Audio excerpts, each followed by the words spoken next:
in today's video, we are going to be looking at actual newspaper clippings and the actual lawsuits that were filed after Elvis's death to finally answer the infamous question, who killed Elvis Presley? The night before Elvis died, he and Ginger were back in their Graceland home. Graceland, by the way, was in Memphis, Tennessee. It was named Graceland because Elvis bought it from somebody who had named the property Graceland after her aunt. Elvis just kept the name, so that's why it's called Graceland. It's kind of like a Michael Jackson Disney World kind of acreage. Elvis and a woman named Ginger came back to Graceland to prepare for the next day when Elvis was set to go on tour. That night, Elvis was playing racquetball. He was in a great mood. Nothing seemed different about Elvis. He didn't seem tired. He didn't seem sick. A few days prior to his death, Elvis had actually proposed to Ginger. A lot of people called Ginger the girlfriend of Elvis Presley at the time, but she was actually Elvis's fiance. Elvis was going to announce this engagement at his show in Memphis, Tennessee on stage, but he never got the chance to because on August 16th, 1977, Ginger came into the bathroom and found Elvis dead. And Elvis and I went upstairs, and Elvis turned on the television in his room to relax for a little while. And I asked Elvis if he still wanted to play racquetball, which he had mentioned playing earlier. And he said yes. Elvis got in touch with Billy Smith. Billy and his watch Joe came up at about 4:30. We went down to play racquetball, and then went and played the piano. It was about 6 o'clock when we went back into Graceland. At about 6:30, Elvis called downstairs for Ricky Stanley to bring up his packet of medication to help him get to sleep. Ricky brought it up. Elvis took his packet of medication and started reading a book. Then I fell asleep. So at about 8 o'clock, I woke up because Elvis was restless, saying that he just couldn't sleep. So he called downstairs for Ricky again, and Ricky came up and brought up another packet of medication. A second packet? Right. Elvis took that, and then I went back to sleep. The third time, I was awakened again. Elvis was starting to get up, saying that he still couldn't sleep. He took the book with him, and he started toward the bathroom door. And I said, "No, don't fall asleep." And he turned and smiled at me and said, "Oh, okay, I won't." And then he went to the bathroom. I went back to sleep, and I slept until 2 o'clock. At that time, I rolled over and I looked at the clock, and it said 2 o'clock then, and the bathroom door was still shut. So at that time, I went in and I knocked on the door, and no one answered.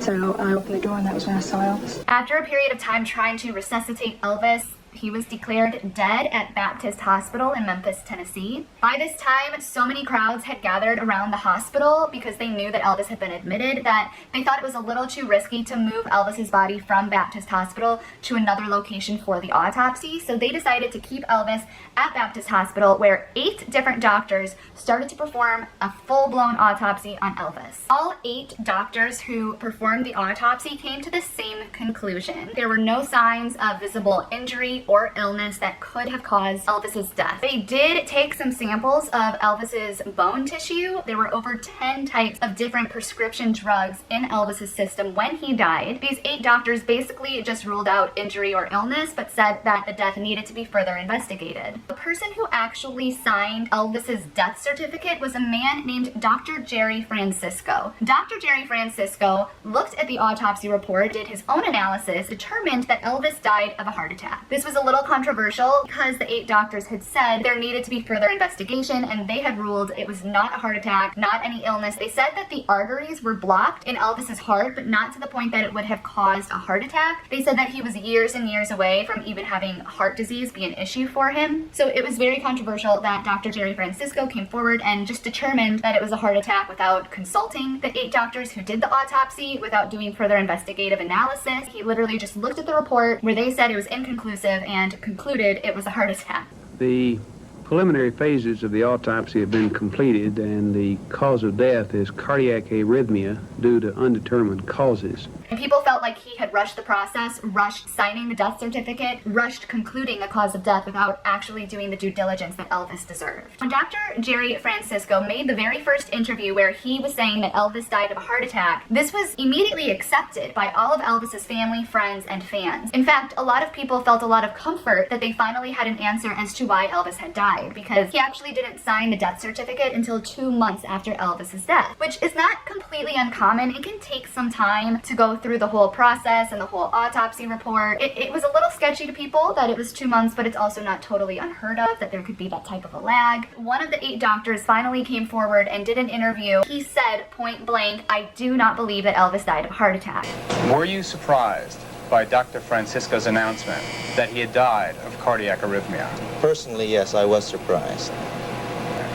In my opinion, I did not see any evidence of a heart attack. It was really after that doctor gave that interview, people started getting a little suspicious. They were finally hearing from these other doctors. The autopsy did not determine a heart attack. Dr. Jerry Francisco determined heart attack. It's important to note the death report that was released by Dr. Jerry Francisco was not the autopsy report. Per Tennessee law, the full death certificate and autopsy report was not made public. There was a limited report that was public. That's what I'm going to be referring to in the next section going forward. The autopsy report and the full death certificate should be made public in the year 2027 because it was per Tennessee law that be kept private for 50 years after Elvis's death. So the death report was kind of a limited autopsy report. It showed that they observed two abnormalities on his body. One was an incision on his rib cage that had been stitched up. The other was just kind of like a darkened eye, kind of. It wasn't like anything super serious, but they just noted it. But the biggest thing that was noted was the incision on his rib cage. This was from Dr. Jerry Francisco's report after the 8 doctors had done their autopsy. So you could surmise this incision was from the autopsy because they were going in and they were examining his heart, they were examining the arteries, they were trying to determine if he died of a heart attack. People were arguing it was very suspicious he would have had this type of incision. Because this type of incision was lower on the rib cage than people argued would be needed to look at the heart. If they were looking at the heart during the autopsy, the incision would have been higher up on Elvis's chest.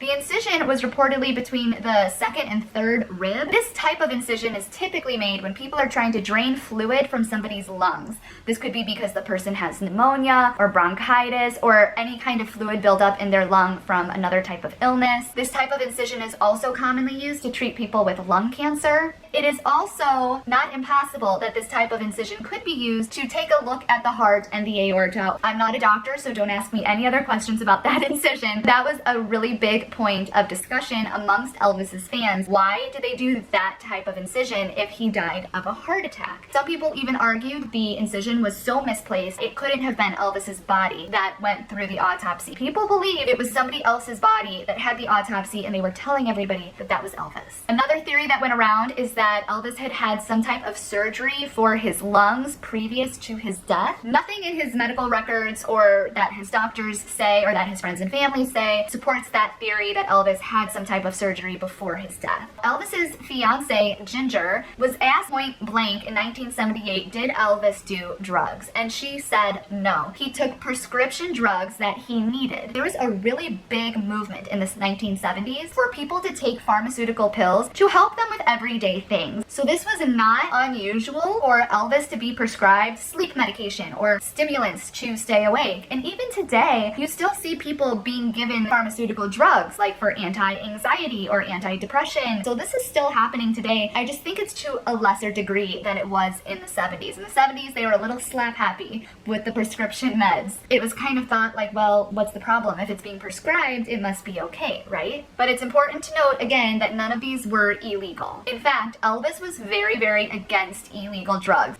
In the last 7 months of Elvis's life, he was prescribed over 5,000 pills. Some of these pills included sedatives, tranquilizers, and stimulants. Elvis did not just have one doctor. He actually had a couple doctors, but he did have one primary doctor who kind of tracked everything. One doctor would give him a certain number of stimulants, a certain number of sleeping pills, and then Elvis would go to another doctor and say, I need stimulants, I need sleeping pills. They would give him a limited number, but when you combined all of the pills that all of the different doctors were giving him, he had an enormous amount of prescription pills. Elvis's primary doctor was a man named Dr. George Nicopolis, who Elvis and his family and friends referred to as Dr. Nick. Dr. Nick was more than just a primary doctor for Elvis. He was also kind of a friend. He actually borrowed over hundreds of thousands of dollars from Elvis for personal investments and personal success. So not only was Dr. Nick indebted to Elvis, but Elvis was Dr. Nick's primary source of income. You could imagine if you were Dr. Nick, you would be a little hesitant to say no to Elvis anytime he asked you for something, given that he was paying you so much money. It's possible that the drugs that he had in the system could have come from a couple of people that were working with him at the time, and it's also possible that he may have medications that he had put back some at some time or other.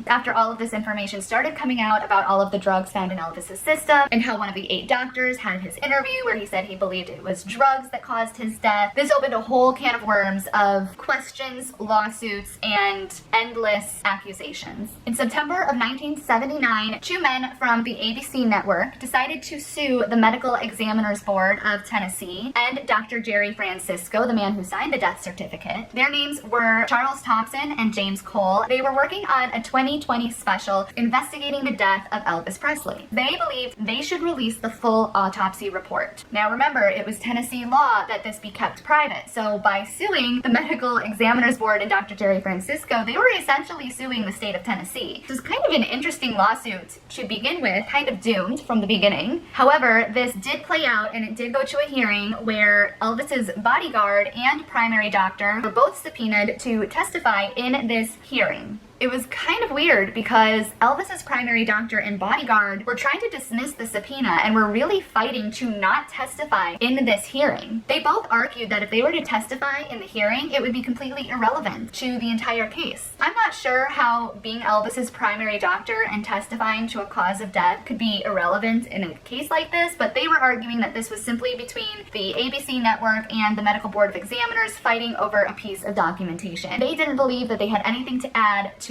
that conversation. The attorney for Elvis's bodyguard actually argued that if the bodyguard were to testify in this case, it would, quote, inhibit his ability to write a book about Elvis, because at the time he was writing a book about Elvis. So I don't know what's more important, testifying to a cause of death or writing a book. Obviously writing the book was more important than testifying. Charles and James, who were with ABC, were both arguing if the autopsy report were to be released, it would be determined that Elvis died from drugs, not from a heart attack. Make things even more confusing. In this book that the bodyguard was writing, he actually wrote that Elvis was dying of bone cancer, which is something that had not been brought up before. This book actually wasn't published until 1991, I believe, but at the time he had an outline of the book, he was working to get it published, and in November of 1979, the Times newspaper actually got a hold of the outline for the book and reported a few excerpts that mentioned bone cancer. The bodyguard wrote that Elvis's death at that moment in time was, quote, a very kind deliverance. He went on to write that he would have died months later if he hadn't died of a cardiac arrhythmia. His eventual death would have been slow, excruciatingly painful,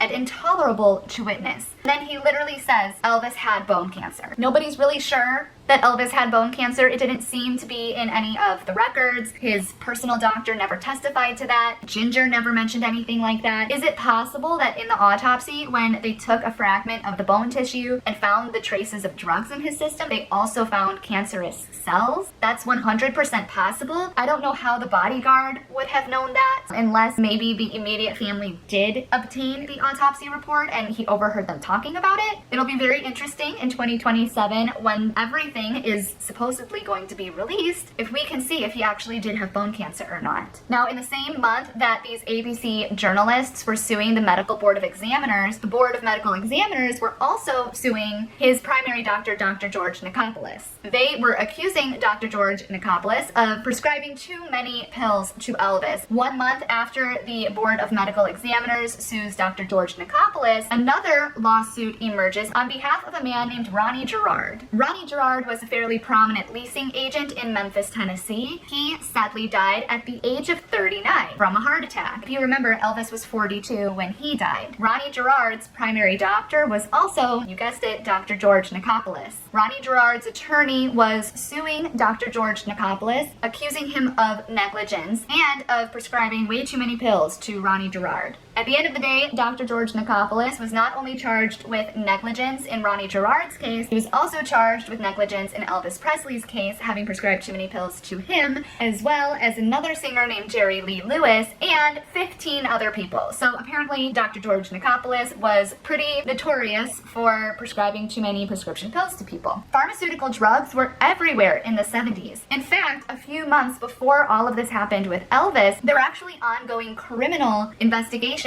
into other doctors who were prescribing too many pharmaceutical pills to patients. This was really the culture in America at that time. I think Elvis and Johnny Cash, but especially Elvis, really brought to light this issue of doctors being a little bit too slap happy with pharmaceutical pills. And it really started a broader discussion in America of who is allowed to prescribe prescription medicine, how much should be prescribed, and how much is actually good for the patient. Now, the charges against Dr. George Nicopolis were not criminal charges, they were civil charges, but he was still required to testify in a hearing between himself and the Board of Medical Examiners, where they were going to decide whether or not his license should be suspended or revoked. Ultimately, the board decided to suspend his license for 3 months. I think there were a couple reasons why they didn't completely revoke his license. Number one, Elvis had multiple doctors. Dr. George Nicopolis might not have been privy to all of the other pills that were coming Elvis's way. Also, Dr. Nick, as they called him, was not the one actually administering these pills to Elvis. If you remember in the very beginning, Elvis called his assistant that night, asked his assistant to bring up his sleeping pills. Another reason why I think they didn't completely revoke his license was because Dr. Nick testified that he was aware Elvis kept asking and insisting on obtaining these medications. Dr. Nick said he didn't want Elvis to take too many, so he would often give Elvis placebo pills. The fact that Dr. Nick was willing to give Elvis placebos and the fact that he did that quite often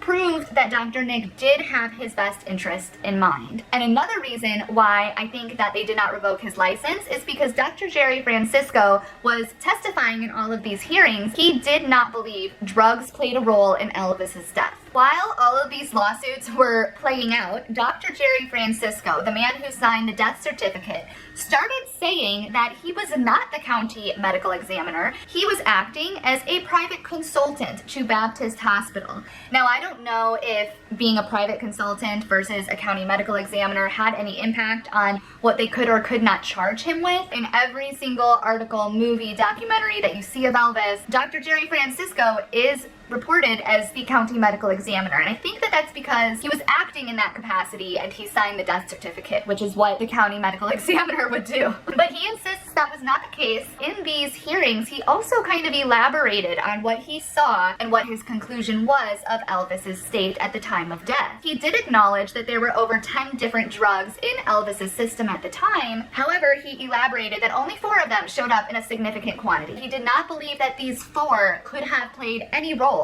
in his death. He stuck to his guns. It was a heart attack, a random heart attack. The hearing between Dr. Nick and the Board of Medical Examiners lasted over a week, and it only took an hour for the board to come to the conclusion to suspend his license for 3 months. The lawsuit between the journalists at ABC and the Board of Medical Examiners lasted way longer. It lasted 3 years, actually made its way to the Supreme Court. The Supreme Court ultimately upheld the decision by Shelby County, which was that the Board of Medical Examiners and Dr. Jerry Francisco were not obligated to make public the full reports of Elvis Presley's autopsy. Like I said, that lawsuit was just kind of doomed from the beginning because it is Tennessee law, things like that not be made public. They did decide it would be made public, but 50 years after his death, 5-0. But it wasn't until 1982 that was finally settled. After all of these lawsuits, the world entered a period of mourning, anger, and denial. Many people believe, due to the conflicting reports between the autopsy report and the death report of Dr. Francisco, the death didn't actually happen. If it had happened, why was this so confusing and why were there so many different versions of the story? Many people also thought that the weird positioning of the incision on Elvis's chest was another indication they were just making stuff up. One of the biggest theories was Elvis was a federal agent. He had to join the witness protection program due to a deal going south. There was one person who said that he saw a black helicopter hovering over Graceland a few hours before Elvis's death. Some people said that this was reported in the Sun newspaper. I looked at every newspaper and I did not see a single article covering this. I think that this came from a book actually written by an ex-Los Angeles sheriff. He said he saw a black helicopter hovering over Graceland, that it was a government helicopter. He would know what a government helicopter looked like because he was an ex-sheriff. This sighting of the helicopter was supported by a few people who worked at the Memphis International Airport who reported a man coming into the airport who looked like Elvis, booking an international flight under the name John Burroughs. John Burroughs was the name that Elvis would use when checking into hotels to be incognito. A few years prior, Elvis had actually been given a badge by President Nixon. On December 21st, 1970, Elvis boarded an American Airlines flight to Washington, D.C. He wrote on American Airlines stationery a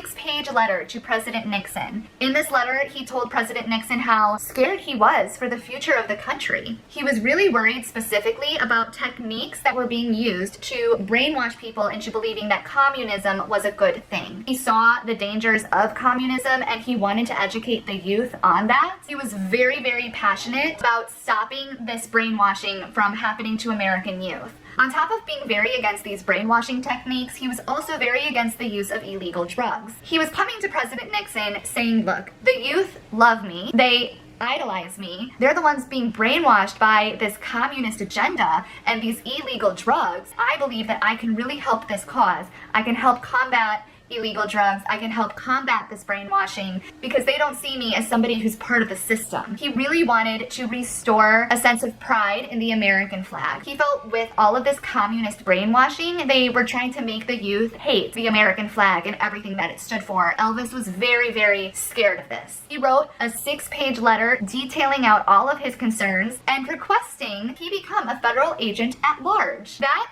sentence kind of became a joke at the White House and outside of the White House. People thought Elvis was saying to President Nixon, I want to be a federal agent at large. Like that is the title that he wanted. I think what Elvis was trying to say was just a federal agent like outside on the field at large. I think that's what he was trying to say, but it kind of became a joke that Elvis didn't know what he was talking about. Elvis actually had a fascination with law enforcement. Every town that Elvis would sing in, he would try to go to the police department and take home a police badge as a souvenir from the town. Collecting police badges was kind of his hobby. I think that's also why he was asking for some kind of credentials from the White House. He wanted his own badge. I think he just thought it was really cool. Now, Ginger, his fiance, kind of laughed and said that Elvis wanted the badge because he thought if he had a badge, then he could go across any border into any country with any pharmaceutical drugs that he wanted. I don't know if that was true. She was kind of laughing when she said it. Either way, I think there were probably multiple reasons why Elvis wanted a police badge. Either way, he writes this letter to Nixon and he shows up at the White House at 8 o'clock in the morning, goes in, gives the letter to the White House staff. The White House staff goes into a complete frenzy because Elvis Presley just came to the White House asking to meet with the president. In the letter that Elvis wrote to President Nixon, he says what hotel he is staying at, the name that he gave the hotel, which was John Burroughs, the name of his assistant, and how long he was planning to be in Washington, D.C. And he also basically said that he would stay in Washington until he could meet with President Nixon. On this day, there was a man named Bud Krogh who was working at the White House. He was a senior staffer for President Nixon. He was in charge of figuring out all of the logistics to get Elvis into this meeting. Because there's no transcript or recording of Elvis's meeting with President Nixon, it is really Bud Krogh's recollection that we have to go off of. Bud Krogh addressed a crowd in, I believe it was like a 45-minute speech, the events of that day and everything that he remembers. I will link that YouTube video in the description below. He basically said that Elvis came in and was just telling President Nixon how passionate he was. He kept saying over and over how much he loved America and he wanted to help America. Then he also mentioned that he would love to have some credentials. Bud said that Elvis didn't push the request for the credentials, but he does say that Elvis said, I would like to have some credentials. At the very end of the meeting with President Nixon, Nixon kind of pointed to one of his staffers, made kind of a joke and said, could we get this guy a badge? This guy goes and he gets Elvis this badge that is a legit badge. It literally says on it the Bureau of Narcotics and Dangerous Drugs, which was the organization that eventually became the DEA. Elvis takes this badge, gets a picture shaking hands with President Nixon. Elvis had requested that this meeting be kept completely private. Nobody knew that this meeting even happened until the end of 1972. At that time, they thought, let's just go public with this. I think it would be really good for Nixon, for people to see him with Elvis. It would really help his image, help him with the youth. Elvis agreed, and the photo of Elvis and President Nixon went public along with the letter that Elvis wrote. Now, there's nothing proving one way or the other, but it doesn't seem like Elvis was an actual agent. Obviously, to become an actual agent, it takes years of training and experience. You don't just walk into the office and become an agent. I don't think. Maybe you could. Maybe you could. Elvis went around for years saying that he was an agent. He believed that he was, I guess. Maybe he was, maybe he wasn't. This is still up for debate. Either way, when this picture came out of Elvis with President Nixon, the entire public believed Elvis was a federal agent. In fact, the picture of Elvis with President Nixon in the Oval Office is the most requested picture from the National Archives. Of course, that Los Angeles sheriff who said that he saw the black helicopter, he ends up writing a book called The Presley Arrangement. He talks all about the government agency and Elvis's involvement in the government agency. Many people classify this book as fiction, but read it for yourself and let me know what you think. I'll put a link to the book in the description below. So of course, once Elvis dies, everyone is remembering this 1972 photo op. They are remembering that Elvis had a badge, that he was a federal agent, and then you hear the stories from the Memphis International Airport and the helicopter. People are kind of putting things together saying he must have been involved in something. His safety must have been an issue. People did not believe he died.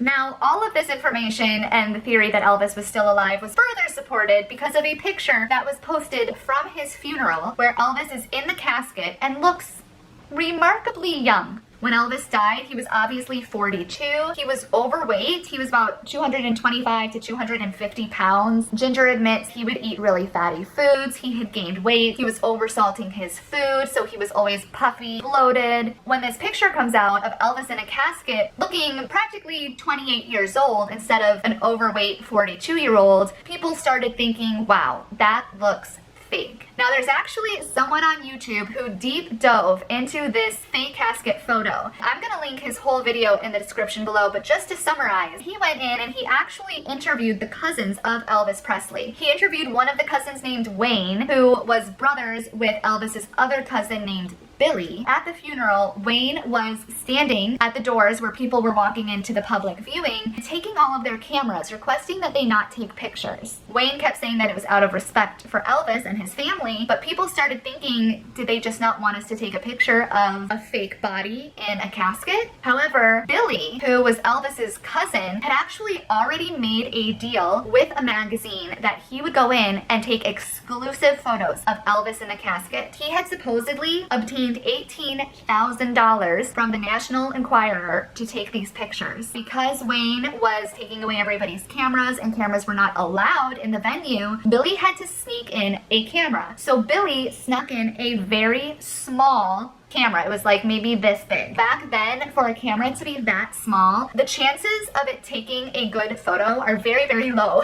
So the spa guys theory is that Billy tried to take the pictures with this really crappy camera. When he gave the camera to the magazine tried to develop the photos and quickly realized that they couldn't develop them. This camera was so crappy and so small and so bad. So instead, the magazine photoshopped a picture of Elvis in the casket. Whether or not you believe that theory is up to you, but it's kind of interesting to see the interviews with Wayne. So like I said, I'll link his video in the description below. You can watch it in full for yourself. When this photo came out, everybody started talking about how fake it looked and how young Elvis looked in the casket. He obviously did not look like that in the weeks leading up to his death. He was much older and much fatter. And so a lot of people believed there was a wax dummy in the casket at Elvis's viewing, not Elvis himself. To add to this suspicion, Elvis's casket was 900 pounds. People started talking that the reason that the casket was so heavy was because there was some kind of a lining and cooling mechanism in the casket that was there to keep the wax figure from melting during the public viewing. Family and friends of Elvis argued back that the reason the casket was heavy was because it was pure gold. After the public viewing, there was a private ceremony at Graceland. Elvis wasn't buried. His casket was rather entombed in a mausoleum in Forest Hill Cemetery. A few weeks after Elvis was entombed in this cemetery, 3 men were actually charged with trying to steal Elvis's body from the tomb. It's unclear if they were trying to steal the body and hold it for ransom or if they were trying to prove that it wasn't Elvis in the casket. And it didn't take long after Elvis was entombed for sightings to begin happening. Of course, the first sighting was the day of his death, where people at the Memphis International Airport reported John Burroughs taking an international flight. I can't go into every single Elvis sighting because there are so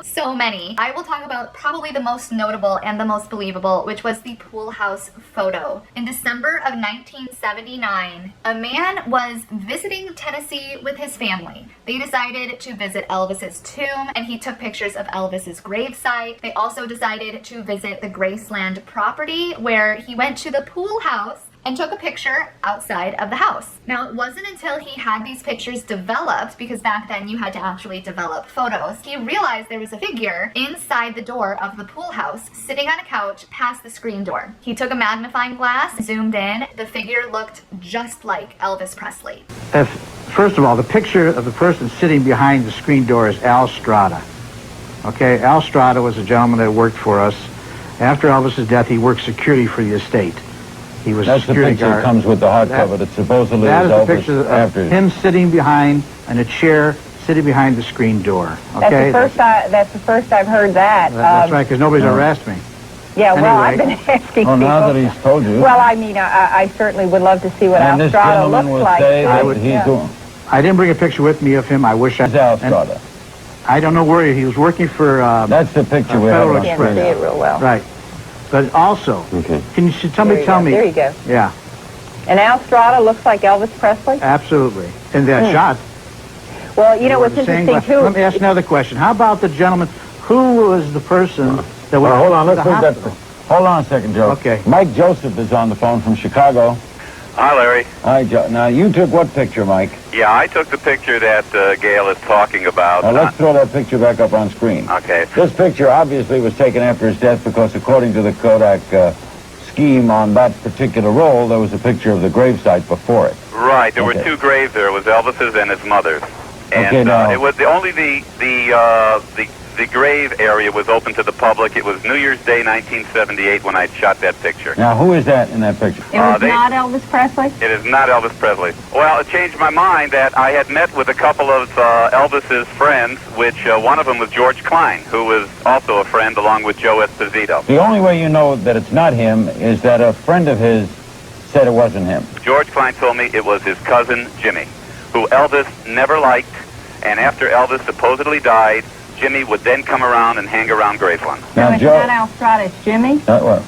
who is it? One guy says it's Jimmy. Joe, you say it's Al Strada? Yes, I do.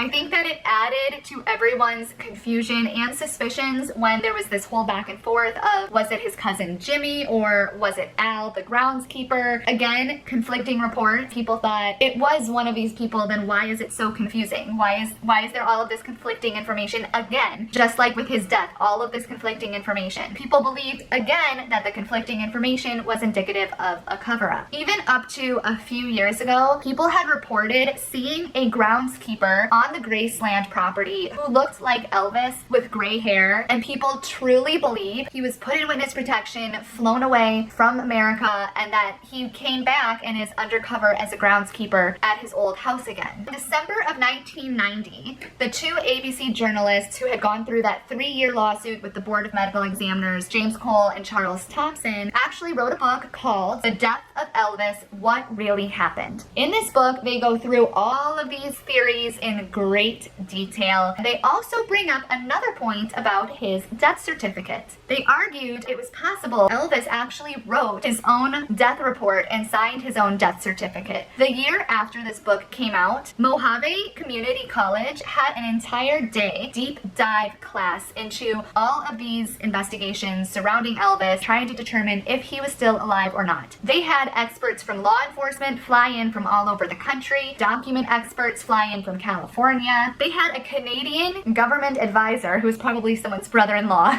come down with all of these FBI documents, and people traveled from all over the country to take this special class. Apparently, they had FBI files that showed Elvis in late 1976 had been complaining about a con man. This con man was probably a drug trafficker, part of some kind of a drug cartel. We all know that Elvis was passionate about combating illegal drugs. It's not out of the question that Elvis maybe got himself involved in some of these drug trafficking issues himself. In late 1976, they were arguing there was support that Elvis had been complaining about a man who was part of this cartel trial. Now, Elvis knew this man was being investigated. The man didn't know that Elvis knew. People think the man thought that Elvis was his friend and found out that Elvis knew that he was being investigated, probably found out that Elvis was giving them information about him. He was making threats towards him. Apparently, the day that Elvis died was the day before this man and his cartel were set to go in front of a grand jury. In this class, they also had a certified handwriting expert named Paul Wiest. He examined the letter, that 6-page letter saying how passionate he was about combating drugs, brainwashing techniques for communism. He studied that handwriting and compared it to the handwriting on the death certificate. He said, and I quote, "We've got a very, very amazingly close match.